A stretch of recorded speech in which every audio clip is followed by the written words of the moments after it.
Dear student,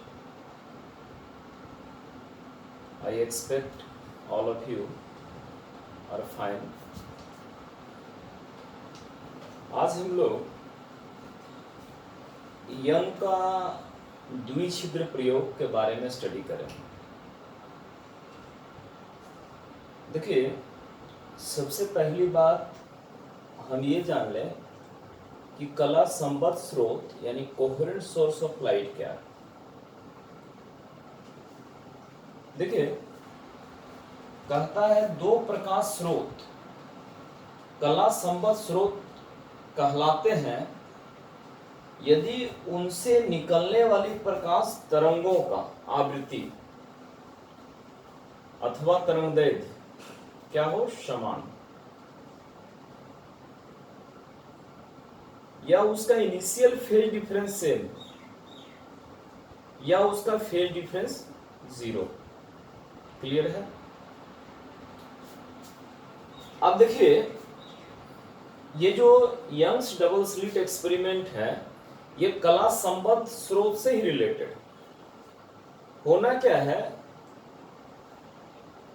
कि सबसे पहले एस एक प्राइमरी सोर्स है जहां से स्फेरिकल वेव निकलती है, और इस एस से यानी प्राथमिक स्रोत से समान दूरी पर दो स्रोत होते हैं, और ये दोनों स्रोत प्राथमिक स्रोत से समान दूरी पर। अब समझना यह है कि वो दोनों स्रोत जो है S1 और S2 दोनों कला संबद्ध स्रोत है।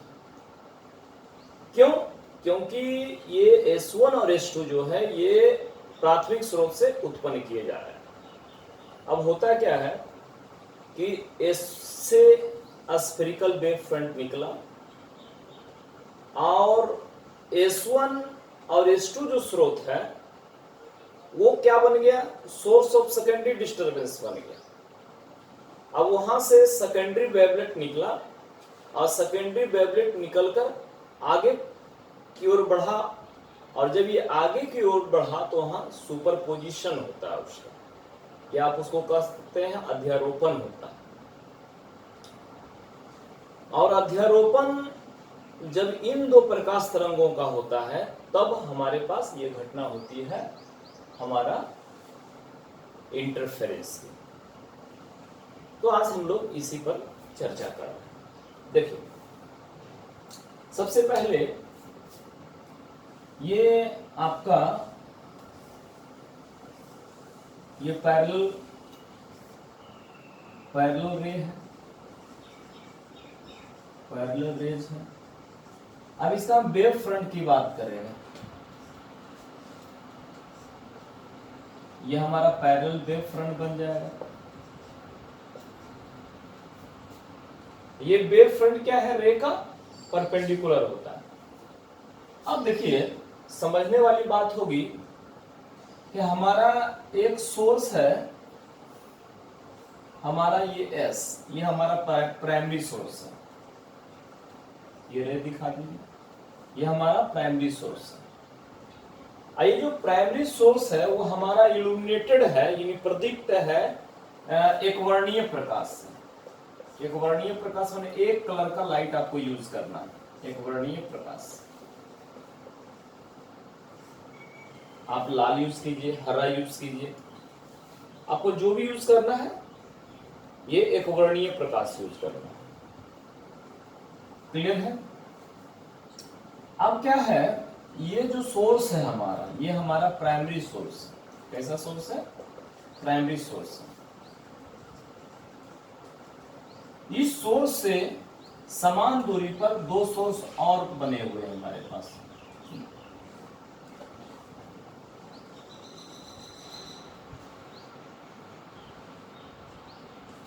एक ये हमारा S1 है, एक हमारा S2। क्लियर है? ये ओपनिंग्स जो है, ये ओपनिंग्स जो छोटा वाला छिद्र जो है बहुत छोटा होता है। स्लिट का मतलब क्या है? मतलब आप समझ लीजिए कि एकदम नैरो ओपनिंग है, एकदम ये जो बाल है आप समझ सकते हैं उतना से भी पतला छेद होता है, ये नैरो ओपनिंग है। क्लियर है? अब जो है यहां देखिए, यहां से प्रकाश का किरण जो है, यहां से प्रकाश की किरण निकल रही है, ये हमारा इसको कह सकते हैं स्फेरिकल वेव फ्रंट। यहाँ पे स्फेरिकल वेव फ्रंट निकल रहा है, तो वेव फ्रंट निकलेगा तो आप देखिए ये जो प्रकाश तरंगे हैं ये शीर्ष और गर्त के रूप में बढ़ रहा है।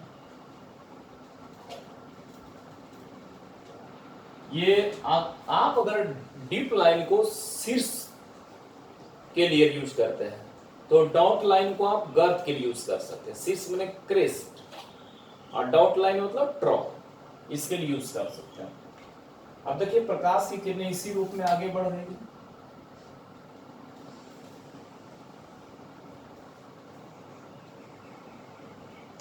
अब देखिए ये प्रकाश की किरण आगे बढ़ रही है, स्फेरिकल वेव फ्रंट मिल रहा है, तो ये जो नैरो ओपनिंग है, ये नैरो ओपनिंग, तो यहाँ पर प्रकाश की किरण ये सब आ रही है, या स्फेरिकल वेव फ्रंट। अब ये जो है दोनों सोर्स S1 और S2, ये सोर्स ऑफ सेकेंडरी डिस्टरबेंस बन जाता है, और यहां से ये क्या निकालता है, सेकेंडरी वेवलेट निकालता है। तब इससे भी प्रकाश की किरण निकलना शुरू होती है, इससे भी प्रकाश की किरण निकलती है। ये आपका एक शीर्ष, यहां से इससे भी शीर्ष निकला। अब देखिए यहां से, अब डॉट को हम क्या बोले कि गर्त को दिखाएंगे हम डॉट को, इसका गर्त और ये सेकेंडरी, ये सेकेंड जो फर्स्ट सोर्स है उसका गर्त, सेकेंड सोर्स उसका गर्त। इसी तरह आप आगे बढ़िए, इसका शीर्ष,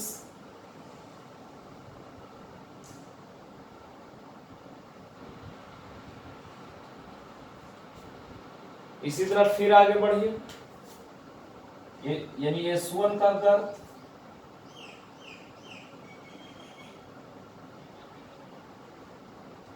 फिर आगे बढ़िए, इसका शीर्ष, फिर इसका शीर्ष। इस तरीके से हम आगे की ओर बढ़ते जाते हैं, यानी हमारा जो प्रकाश तरंग है वो शीर्ष गर्त शीर्ष गर्त शीर्ष गर्त बनाते हुए आगे की ओर बढ़ते हैं। अभी तक का जो चित्र है उसको समझने का प्रयास करते हैं। पैरेलल वेव कहां पड़ी, ये प्राथमिक सोर्स पे, प्राथमिक सोर्स किससे इल्यूमिनेटेड हुआ, यानी किससे प्रदीप्त हुआ, एक वर्णीय प्रकाश, एक वर्णीय प्रकाश का तरंग यहाँ लैम्डा है। अब इससे जो होता है ये हमारा स्फेरिकल वेव फ्रंट निकल रहा है आगे की ओर।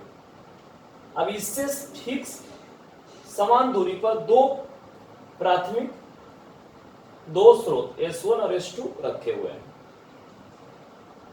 और ये जो स्फेरिकल वेव फ्रंट है ये कहां पड़ रही है, ये देखिए नैरो स्लिट है, यहाँ नैरो ओपनिंग है, यहाँ भी देखिए नैरो ओपनिंग है, इससे प्रकाश की किरण एंट्री करती, यानी ये सोर्स ऑफ सेकेंडरी डिस्टरबेंस बन जाता है।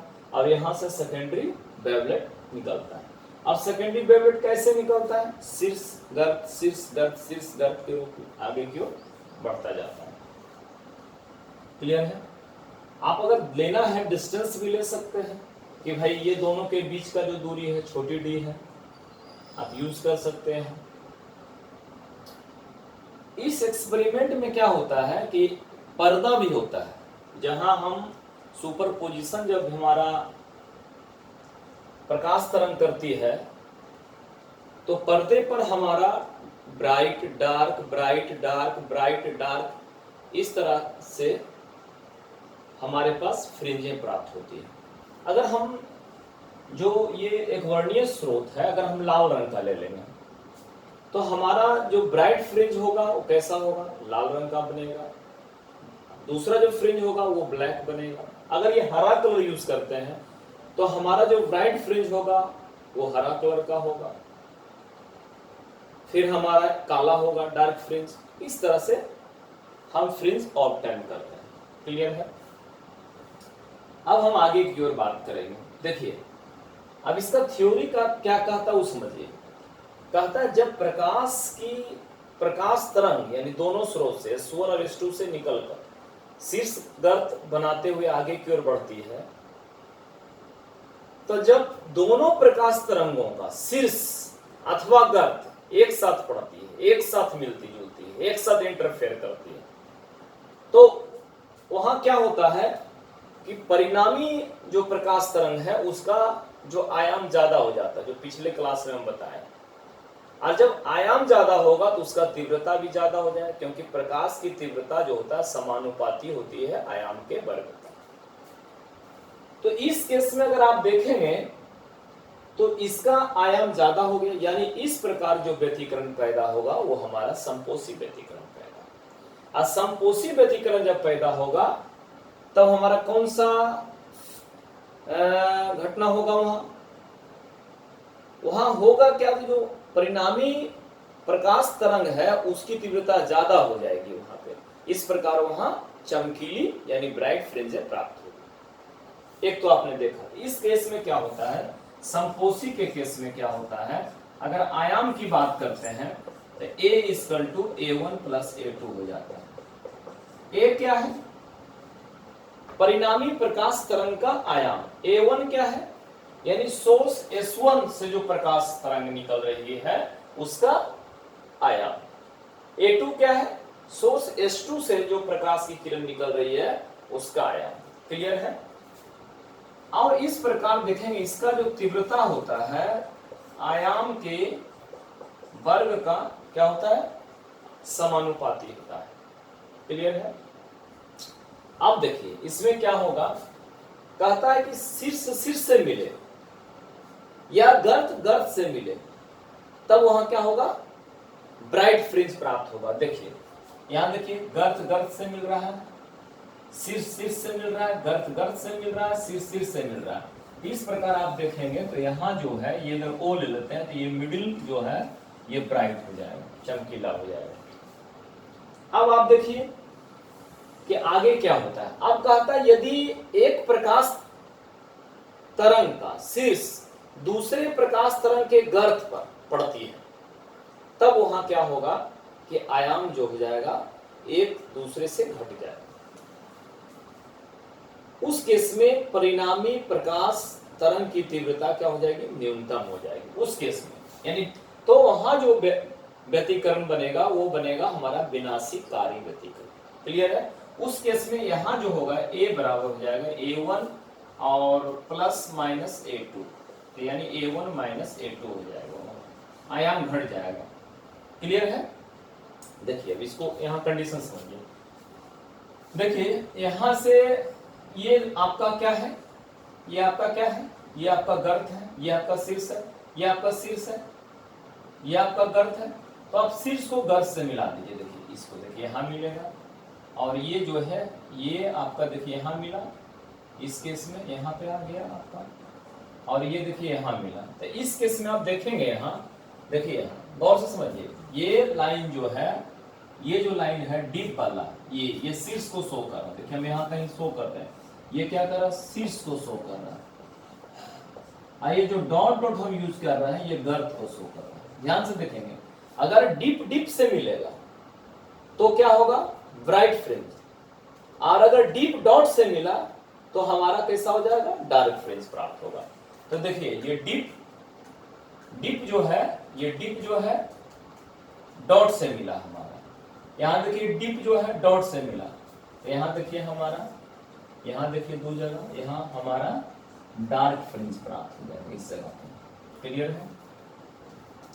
अब देखिए ये हमारा डॉट है, ये हमारा डॉट है, तो ये डॉट जो है हमारा डॉट से मिलेगा। देखिए यहाँ गौर कीजिए, ये हमारा देखिए यहाँ डॉट से मिला, तो इस प्रकार ये हमारा यहाँ ब्राइट फ्रिंज प्राप्त हो जाएगा। इस केस में ब्राइट फ्रिंज प्राप्त हो जाएगा।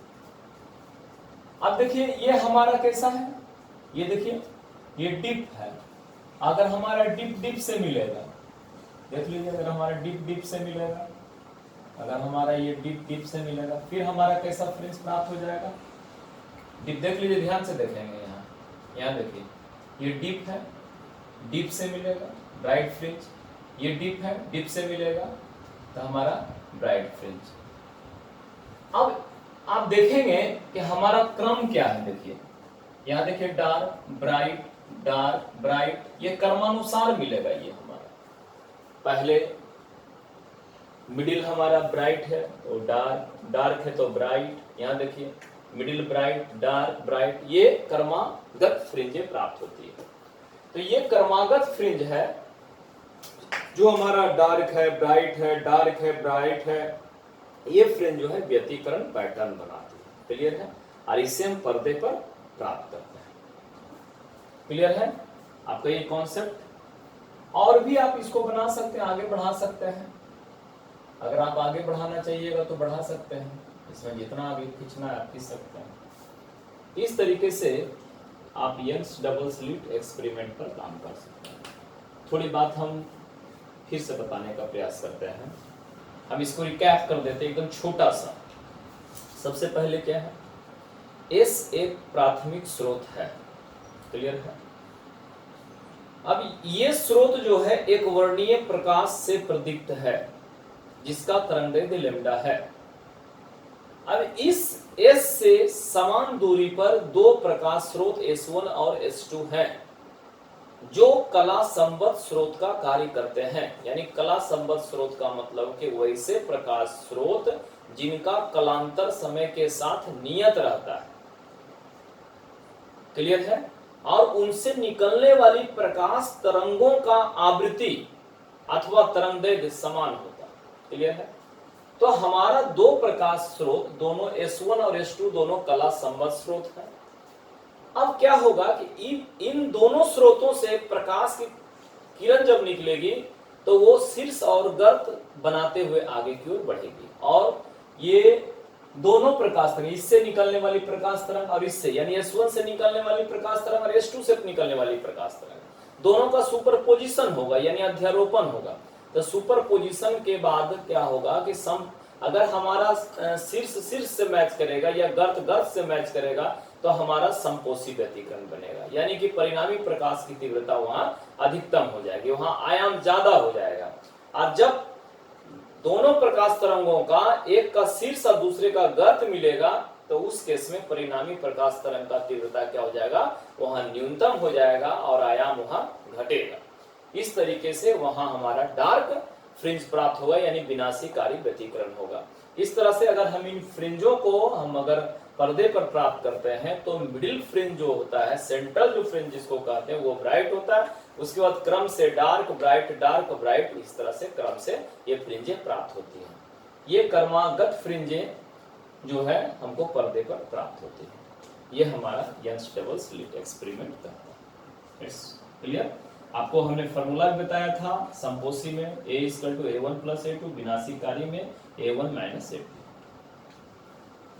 डियर स्टूडेंट, हम ये समझते हैं कि आप इसको अच्छे ढंग से समझ गए, फिर भी आप रिवाइज कीजिए, प्रैक्टिस कीजिए, दिक्कत हो तो कमेंट करें।